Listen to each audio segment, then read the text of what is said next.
जय हिंद। नमस्कार साथियों, कैसे हैं आप सभी लोग। उम्मीद करते हैं कि आप सभी लोग अच्छे होंगे और आप सभी लोग की तैयारी जो है बिल्कुल अच्छी तरीके से चल रही होगी। तो साथियों, आज की इस क्लास में हम सभी लोग जो है बीपीएससी एडीओ एग्जाम 2026 के लिए साथियों ऐसे इंपोर्टेड और चुनिंदे क्वेश्चन को देखने वाले हैं जो कि आपके 14 अप्रैल के एग्जाम के लिए जो है काफी इंपोर्टेंट है। तो साथियों, यदि आपका एग्जाम भी 14 अप्रैल को है तो साथियों ये क्लास आपके लिए रामबाण क्लास साबित हो सकते हैं। तो आप इस क्लास को बिल्कुल अच्छी तरीके से लास्ट तक देखिएगा और इस क्लास में दिए जाने वाले इन सभी क्वेश्चनों को आप अच्छे से जरूर याद कर लीजिएगा, जिससे कि आप जो है अपने एग्जाम में सभी क्वेश्चन को आसानी तरीके से बना पाएंगे। तो चलिए क्लास को स्टार्ट करते हैं। उनसे पहले यदि आप इस चैनल पे पहली बार जुड़े हैं तो आप जो है इस चैनल को सब्सक्राइब कर लीजिए और सब्सक्राइब करके आप ऑल नोटिफिकेशन को ऑल पे दबा के जुड़ जाइए, जिससे कि जब भी कोई नई क्लास हो सबसे पहले क्लास का नोटिफिकेशन आपके पास पहुंच सके। तो आप इस चैनल को सब्सक्राइब जरूर कर लीजिएगा, साथ ही साथ आप जो है इस क्लास को भी लाइक जरूर कर लीजिएगा। तो चलिए क्लास को स्टार्ट करते हैं और देखिएगा क्वेश्चन क्या पूछा गया है। क्वेश्चन पूछा गया है कि बंकिम चंद्र चटर्जी के प्रसिद्ध उपन्यास आनंद मठ के किस विद्रोह का मुख्य रूप से उल्लेख मिलता है। चलिए बताइएगा। ये सभी क्वेश्चन काफी इंपोर्टेंट और चुनिंदे क्वेश्चन हम लिए हैं जो आपके एग्जाम में 100% ये सभी क्वेश्चन आपको पूछे जाएंगे। और बताइए कि बंकिम चंद्र चटर्जी के प्रसिद्ध उपन्यास आनंद मठ में किस विद्रोह का मुख्य रूप से उल्लेख मिलता है। तो याद रख लीजिएगा, इसमें मिलते हैं सन्यासी विद्रोह का उल्लेख। ऑप्शन ए यहाँ पे इस क्वेश्चन का सही जवाब है, सन्यासी विद्रोह का उल्लेख मिलते हैं। चलिए आगे देखिएगा। क्वेश्चन यहाँ पे आपसे पूछा गया है। क्वेश्चन क्या पूछा गया है कि 1946 में बनी अंतरिम सरकार में डॉक्टर राजेंद्र प्रसाद के पास कौन सा विभाग था। चलिए बताइएगा आप कि 1946 में बनी अंतिम सरकार में डॉक्टर राजेंद्र प्रसाद के पास कौन सा विभाग था। तो याद रख लीजिएगा, इनके पास जो है खाद्य एवं कृषि विभाग था। ऑप्शन सी सही जवाब है, खाद्य एवं कृषि विभाग था, याद रखेंगे। चलिए आगे देखिएगा। क्वेश्चन यहाँ पे पूछा है और क्वेश्चन क्या पूछा गया है कि किस अधिनियम ने इंग्लैंड में होने वाली वार्षिक परीक्षा के माध्यम से सिविल सेवकों की नियुक्ति को अनुमति दी। चलिए बताइएगा आप कि किस अधिनियम ने इंग्लैंड में होने वाली वार्षिक परीक्षा के माध्यम से सिविल सेवकों की नियुक्ति को अनुमति दी थी। तो याद रख लीजिएगा, यह 1853 का चार्टर अधिनियम था। ऑप्शन बी यहाँ पे इस क्वेश्चन का सही जवाब होगा। अगला क्वेश्चन देखिएगा। क्वेश्चन पूछा है, क्वेश्चन क्या पूछा है कि देश की पहली लिथियम ग्रेड रिफाइनरी जो है यह किस राज्य में स्थापित की गई है। तो याद रखिएगा कि देश की पहली लिथियम ग्रेड रिफाइनरी किस राज्य में स्थापित की गई है। तो ये स्थापित किए गए हैं आपके गुजरात में। ऑप्शन बी यहाँ पे इस क्वेश्चन का सही जवाब है, गुजरात में स्थापित किए गए हैं। अगला क्वेश्चन देखेंगे। क्वेश्चन पूछा गया है कि सविनय अवज्ञा आंदोलन को शुरू करने का निर्णय कांग्रेस के किस अधिवेशन में जो है लिया गया था। चलिए बताइएगा आप कि सविनय अवज्ञा आंदोलन को शुरू करने का निर्णय कांग्रेस के किस अधिवेशन में लिया गया था। तो याद रख लीजिएगा, इस अधिवेशन का निर्णय जो है लाहौर अधिवेशन 1929 में लिए गए। ऑप्शन सी सही जवाब है। चलिए आगे बढ़ते हैं और अगला क्वेश्चन देखिएगा। क्वेश्चन क्या पूछा है। क्वेश्चन पूछा गया है कि उत्तर प्रदेश के राजकीय चिन्हों में इनमें से कौन सा शामिल नहीं है। चलिए बताइएगा कि उत्तर प्रदेश के राजकीय चिन्हों में इनमें से कौन सा शामिल नहीं है। तो याद रख लीजिएगा, यहाँ पे मोर शामिल नहीं है। ऑप्शन सी सही जवाब होगा। अगला क्वेश्चन देखेंगे। क्वेश्चन यहाँ पे दिया गया है। क्वेश्चन क्या है कि स्वामी दयानंद सरस्वती द्वारा रचित प्रसिद्ध पुस्तक का नाम क्या है। चलिए बताएंगे आप कि स्वामी दयानंद सरस्वती द्वारा रचित प्रसिद्ध पुस्तक का नाम क्या होगा। तो याद रख लीजिएगा, इस पुस्तक का नाम हो जाएगा सत्यार्थ प्रकाश। ऑप्शन ए सही जवाब है, सत्यार्थ प्रकाश इस पुस्तक का नाम है। आगे देखिए। क्वेश्चन यहाँ पे पूछा गया है। क्वेश्चन क्या पूछा गया है कि दक्षिण से उत्तर की ओर हिमालय पर्वतमालाओं का यहाँ पे सही क्रम क्या है। चलिए बताएंगे आप कि दक्षिण से उत्तर की ओर हिमालय पर्वतमालाओं का सही क्रम यहाँ पे कौन सा होगा। तो यहाँ पे सही क्रम कौन सा हो जाएगा। तो पीर पंजाल, जास्कर, लद्दाख और काराकोरम। ऑप्शन बी यहाँ पे इस क्वेश्चन का सही जवाब दिया गया है, याद रख लीजिएगा। आगे देखिए क्वेश्चन यहाँ पे पूछा है, क्वेश्चन क्या पूछा गया है कि रैयतवाड़ी व्यवस्था को प्रारंभिक रूप से कहाँ जो है ना शुरू किया गया था।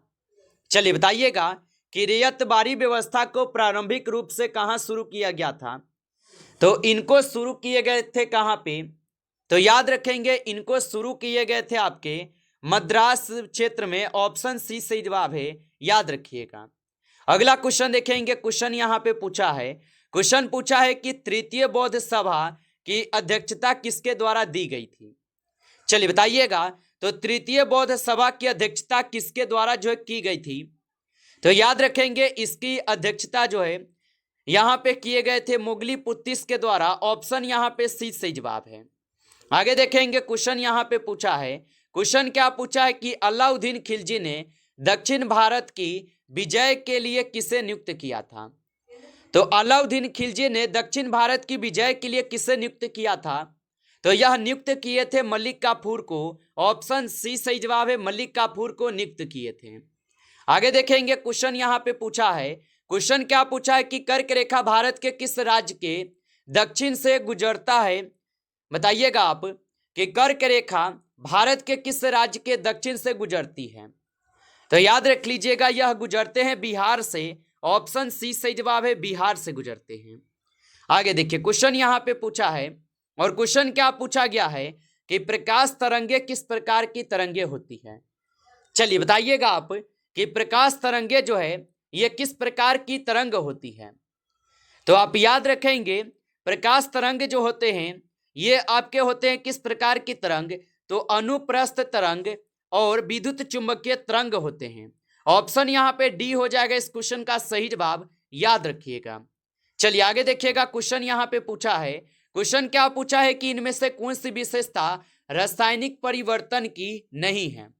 चलिए बताइए, तो इनमें से कौन सी विशेषता रासायनिक परिवर्तन की नहीं है। तो याद रख लीजिएगा यहाँ पे इस क्वेश्चन का आप सही जवाब जो है ऑप्शन यहाँ पे साथियों आप सी करेंगे, ऊर्जा में कोई निवल परिवर्तन नहीं होना। ऑप्शन यहाँ पे सी सही जवाब है। अगला क्वेश्चन देखिएगा, क्वेश्चन पूछा गया है, और क्वेश्चन क्या पूछा है कि अप्रैल 1858 में कुंवर सिंह का मुकाबला किस ब्रिटिश सैन्य दल के साथ हुआ था। चलिए बताइएगा आप कि अप्रैल 1858 में कुंवर सिंह का मुकाबला किस ब्रिटिश सैन्य दल के साथ हुआ। तो इनका मुकाबला हुए थे आपके किसके साथ, तो याद रख लीजिएगा डगलस के साथ हुए थे। ऑप्शन बी सही जवाब है, डगलस के साथ हुए थे। आगे देखेंगे क्वेश्चन यहाँ पे पूछा है कि मार्च 1940 में रामगढ़ बिहार में कांग्रेस के 53वें अधिवेशन की अध्यक्षता किसने की थी। चलिए बताइए आप, और आप अभी तक इस क्लास को लाइक नहीं किए हैं तो आपसे छोटा सा रिक्वेस्ट है आप इस क्लास को लाइक कर लीजिएगा। नए जुड़े हैं आप इस चैनल पे तो आप इस चैनल को भी सब्सक्राइब करके ऑल नोटिफिकेशन को आप ऑल पे दबा के जुड़ जाइए, जिससे कि जब भी कोई नई क्लास हो सबसे पहले क्लास का नोटिफिकेशन आपके पास पहुंच सके। तो आप इस चैनल को सब्सक्राइब जरूर कर लीजिएगा। और बताइए मार्च 1940 में रामगढ़ बिहार में कांग्रेस के 53वें अधिवेशन की जो अध्यक्षता किसने की थी। तो इनकी अध्यक्षता किए गए थे मौलाना अब्दुल कलाम आजाद के द्वारा। ऑप्शन सी सही जवाब है। आगे देखिएगा क्वेश्चन यहाँ पे पूछा है, क्वेश्चन क्या पूछा गया है कि सूर्य के प्रकाश के वर्ण क्रम में किस रंग का अपवर्तनांक सबसे अधिक होता है। तो याद रखेंगे कि सूर्य के प्रकाश के वर्ण क्रम में किस रंग का अपवर्तनांक सबसे अधिक होता है। तो यहाँ पे सबसे अधिक बैगनी का होता है। ऑप्शन बी सही जवाब है, बैगनी का होता है। आगे देखिएगा क्वेश्चन यहाँ पे पूछा है, क्वेश्चन क्या पूछा गया है कि लोहे का सबसे शुद्धतम व्यावसायिक रूप कौन सा है। चलिए बताइएगा आप कि लोहे का सबसे शुद्धतम व्यावसायिक रूप कौन सा है। तो याद रख लीजिएगा यहाँ पे हो जाएंगे आप सभी लोग का कौन सा, तो आप बताएंगे पीटवा लोहा होगा। ऑप्शन सी सही जवाब है, पीटवा लोहा होगा। आगे देखेंगे क्वेश्चन यहाँ पे पूछा है, क्वेश्चन है कि किस शिलालेख में अशोक ने बौद्ध धर्म के त्रिरत्न में अपना विश्वास जो है प्रकट किया है। चलिए बताइएगा आप कि किस शिलालेख में अशोक ने बौद्ध धर्म के त्रिरत्न में अपना विश्वास प्रकट किया? तो याद रख लीजिएगा, यह किए थे आपके भाब्रू शिलालेख में प्रकट। ऑप्शन सी सही जवाब है, भाब्रू शिलालेख में किए थे। अगला क्वेश्चन देखेंगे। क्वेश्चन क्या दिया गया कि भारत में चिश्ती संप्रदाय की स्थापना का श्रेय जो है किसे दिया जाता है? तो याद रख लेंगे, भारत में चिश्ती संप्रदाय की स्थापना का श्रेय जो है यह किसे दिया जाता है? तो यह श्रेय दिए गए थे आपके मोइनुद्दीन चिश्ती को। ऑप्शन सी सही जवाब है, मोइनुद्दीन चिश्ती को दिए गए। अगला क्वेश्चन देखेंगे। क्वेश्चन यहां पे पूछा है, क्वेश्चन क्या है कि द इंडियन नेशनल समाचार पत्र का प्रकाशन किस वर्ष जो है शुरू हुआ था? चलिए बताइएगा कि द इंडियन नेशनल समाचार पत्र का प्रकाशन किस वर्ष शुरू हुआ था? तो ये प्रकाशन शुरू हुए थे आपके कब? तो ये प्रकाशन 1931 में शुरू होता है। ऑप्शन बी सही जवाब है, 1931 में। अगला क्वेश्चन देखेंगे। क्वेश्चन क्या पूछा है कि राज्य के नीति निर्देशक तत्वों में ग्राम पंचायत के गठन का प्रावधान किस अनुच्छेद में है? तो याद रख लीजिएगा कि राज्य के नीति निर्देशक तत्वों में ग्राम पंचायत के गठन का जो प्रावधान है ये आपके किस अनुच्छेद में है? तो ये अनुच्छेद 40 में होगा। ऑप्शन सी सही जवाब है, अनुच्छेद 40 में होगा। आगे देखेंगे। क्वेश्चन यहाँ पे पूछा है, क्वेश्चन क्या है कि भारत के नए संसद भवन के प्रभारी वस्तुकार जो है ना कौन है? तो याद रख लेंगे कि भारत के नए संसद भवन के प्रभारी वस्तुकार जो है यहाँ पे कौन हो जाएगा? तो यहाँ पे हो जाएंगे बिमल पटेल। ऑप्शन बी सही जवाब है, बिमल पटेल होगा, याद रखेंगे।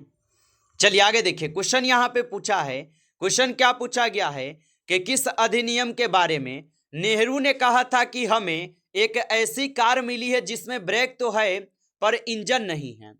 चलिए बताइए आप कि किस अधिनियम के बारे में नेहरू ने कहा था कि हमें एक ऐसी कार दी गई है जिसमें ब्रेक तो है पर इंजन नहीं? तो साथियों ये कहे गए थे आपके 1935 के भारत सरकार अधिनियम में। ऑप्शन यहाँ पे सी सही जवाब है, याद रखेंगे। आगे देखिए। क्वेश्चन यहाँ पे पूछा गया है, क्वेश्चन क्या पूछा गया है कि गांधीवादी योजना का प्रारूप किसने तैयार किया था? चलिए बताइएगा आप कि गांधीवादी योजना का प्रारूप किसने तैयार किया था? तो गांधीवादी योजना का प्रारूप 1944 में जो है ये तैयार किए गए थे। किसके द्वारा? तो श्रीमान नारायण अग्रवाल के द्वारा ये तैयार किए गए। ऑप्शन सी सही जवाब है, याद रखेंगे। अगला क्वेश्चन यहाँ पे दिया गया है। क्वेश्चन क्या है कि जीएसटी को लागू करने का पहला प्रस्ताव किस बजट वर्ष में जो है ना दिया गया था? तो जीएसटी को लागू करने का पहला प्रस्ताव किस बजट वर्ष में दिया गया था? तो ये दिए गए थे 2006 से 7 में। ऑप्शन बी सही जवाब है, 2006 से 7 में। आगे देखिए। क्वेश्चन यहाँ पे पूछा है, क्वेश्चन क्या है कि भारत के प्रथम अमृत सरोवर का उद्घाटन किस राज्य में जो है किया गया? तो भारत के प्रथम अमृत सरोवर का उद्घाटन किस राज्य में किया गया? तो इनका उद्घाटन किए गए थे किस राज्य में? तो उत्तर प्रदेश राज्य में किए गए। ऑप्शन बी सही जवाब है, उत्तर प्रदेश राज्य में किए गए। चलिए आगे देखिएगा। अगला क्वेश्चन यहाँ पे क्या पूछा गया है? क्वेश्चन पूछा गया है कि कांग्रेस के 27वें अधिवेशन की अध्यक्षता जो है ना किसने की थी? चलिए बताइएगा आप कि कांग्रेस के 27वें अधिवेशन की अध्यक्षता किसने की थी? तो इनकी अध्यक्षता किए गए थे आपके RN मुधोलकर द्वारा। ऑप्शन ए सही जवाब है, RN मुधोलकर के द्वारा किए गए। आगे देखिए। क्वेश्चन यहाँ पे पूछा गया है, क्वेश्चन क्या पूछा है कि वत्सराज किस प्रसिद्ध राजवंश के शासक थे? चलिए बताएंगे आप कि वत्सराज किस प्रसिद्ध राजवंश के शासक थे? तो ये शासक हो जाएंगे गुर्जर प्रतिहार वंश के। ऑप्शन सी सही जवाब है, गुर्जर प्रतिहार वंश के होगा। आगे देखिएगा। क्वेश्चन पूछा गया है कि अब्दुल कलाम आजाद ने 1912 में उर्दू में कौन सा राष्ट्रवादी समाचार पत्र शुरू किया था? चलिए बताइएगा कि अब्दुल कलाम आजाद ने 1912 में उर्दू में कौन सा राष्ट्रवादी समाचार पत्र शुरू किया था? तो ये शुरू किए हुए थे आपके यहाँ पे अल हिलाल। ऑप्शन यहाँ पे सी सही जवाब है, अल हिलाल किए थे। अगला क्वेश्चन देखेंगे। और क्वेश्चन क्या पूछा है आपसे? क्वेश्चन पूछा गया है कि लेखापानी हिमनद भारत के किस राज्य में स्थित है? चलिए बताएंगे आप कि लेखापानी हिमनद भारत के किस राज्य में स्थित है? तो ये अरुणाचल प्रदेश में स्थित है। ऑप्शन ए सही जवाब है, अरुणाचल प्रदेश में। आगे देखिए क्वेश्चन यहाँ पे पूछा गया है। क्वेश्चन पूछा है कि किस तत्व में 18 इलेक्ट्रॉन और 20 न्यूट्रॉन है, उसकी द्रव्यमान संख्या क्या होगी। चलिए बताइए आप कि किसी तत्व में 18 इलेक्ट्रॉन और 20 न्यूट्रॉन है तो उसकी द्रव्यमान संख्या क्या होगी। तो याद रखेंगे उनकी द्रव्यमान संख्या 38 हो जाएंगे। ऑप्शन सी सही जवाब है, 38 होगा। आगे देखिएगा क्वेश्चन पूछा गया है कि ग्लूकोज को एथिल अल्कोहल में बदलने के लिए जो है किस एंजाइम का प्रयोग होता है। तो याद रखेंगे ग्लूकोज को एथिल अल्कोहल में बदलने के लिए किस एंजाइम का प्रयोग होता है। तो इसमें होते हैं आपके जाइमेज का यहाँ पे क्या होता है, प्रयोग होता है, याद रखेंगे। चलिए आगे देखेंगे क्वेश्चन यहाँ पे पूछा गया है। क्वेश्चन क्या पूछा गया है, समाचार पत्र केसरी के संस्थापक कौन थे। चलिए बताइए, तो समाचार पत्र केसरी के जो संस्थापक थे यहाँ पे कौन थे। तो याद रख लीजिएगा बाल गंगाधर तिलक जी होगा। ऑप्शन बी सही जवाब है, बाल गंगाधर तिलक। चलिए आगे देखिए अगला क्वेश्चन यहाँ पे पूछा गया है। क्वेश्चन क्या पूछा है कि मुंबई और नवी मुंबई को जोड़ने वाले अटल सेतु की कुल लंबाई कितनी है। तो मुंबई और नवी मुंबई को जोड़ने वाले अटल सेतु की कुल लंबाई कितनी है। तो याद रखेंगे इनकी कुल लंबाई 21.8 किलोमीटर है। ऑप्शन आपका बी जो है यहाँ पे इस क्वेश्चन का सही जवाब है। नमस्कार साथियों, इस क्लास में आपके टॉप 35 क्वेश्चन थे जो कि काफी इंपॉर्टेंट और चुनिंदे क्वेश्चन थे। तो साथियों यहाँ पे आप लोग का क्लास जो है एंड होता है और इस क्लास में जो भी आपको क्वेश्चन कराए हैं साथियों, ये सभी क्वेश्चन चुनिंदे क्वेश्चन कराए हैं जो आपके एग्जाम में 100% जो है पूछे ही जाएंगे। साथियों यदि आपको क्लास अच्छा लगा हो तो आप इस क्लास को साथियों लाइक कर लीजिएगा। नए जुड़े हैं तो आप इस चैनल को भी साथियों सब्सक्राइब करके आप ऑल नोटिफिकेशन को ऑल पे दबा के जुड़ जाइए, जिससे कि जब भी कोई नई क्लास हो सबसे पहले क्लास का नोटिफिकेशन जो है आपके पास पहुंच सके। तो आप इस चैनल को सब्सक्राइब जरूर कर लीजिएगा। चलिए फिर मिलते हैं आपसे नेक्स्ट टॉपिक के साथ नेक्स्ट क्लास में। तब तक के लिए जय हिंद, जय भारत।